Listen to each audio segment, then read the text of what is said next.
The next assessments that follow are common to many programs, but not all. The barriers and special needs assessments assess the different barriers to housing and special needs that a client may have.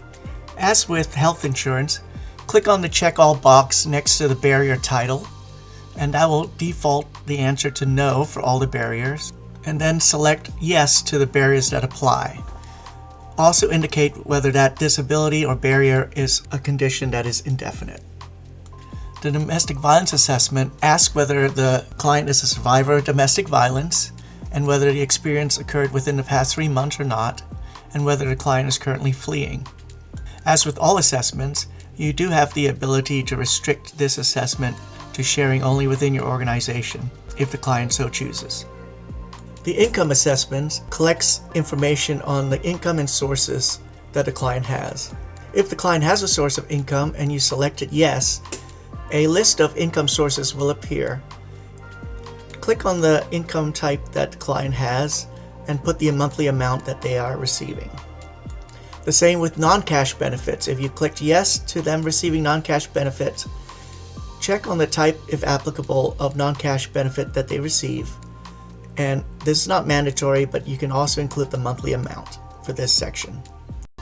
Another assessment found in projects that may require them is the Adult Education Assessment, which assesses the highest grade completed and any other education levels attained. Some projects may also have an employment assessment to see if the client has received any employment and reasons if they have not.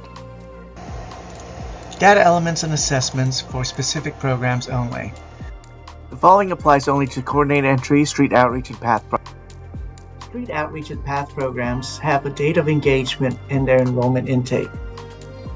This is the date when the client has agreed to receive services from the project, and it is often the same date as the program enrollment.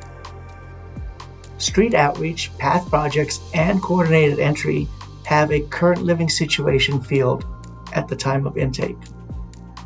This current living situation field has also to be updated and filled out at every subsequent contact with your client, not just during intake and project entry.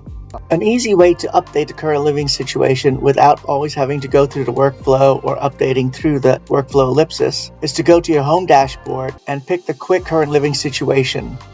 There, you can do batch current living situation updates for one or more instances of contact with that client or multiple clients. Another element specific to the coordinated entry project is the coordinated entry event. It's part of coordinated entry services found in the coordinated entry folder.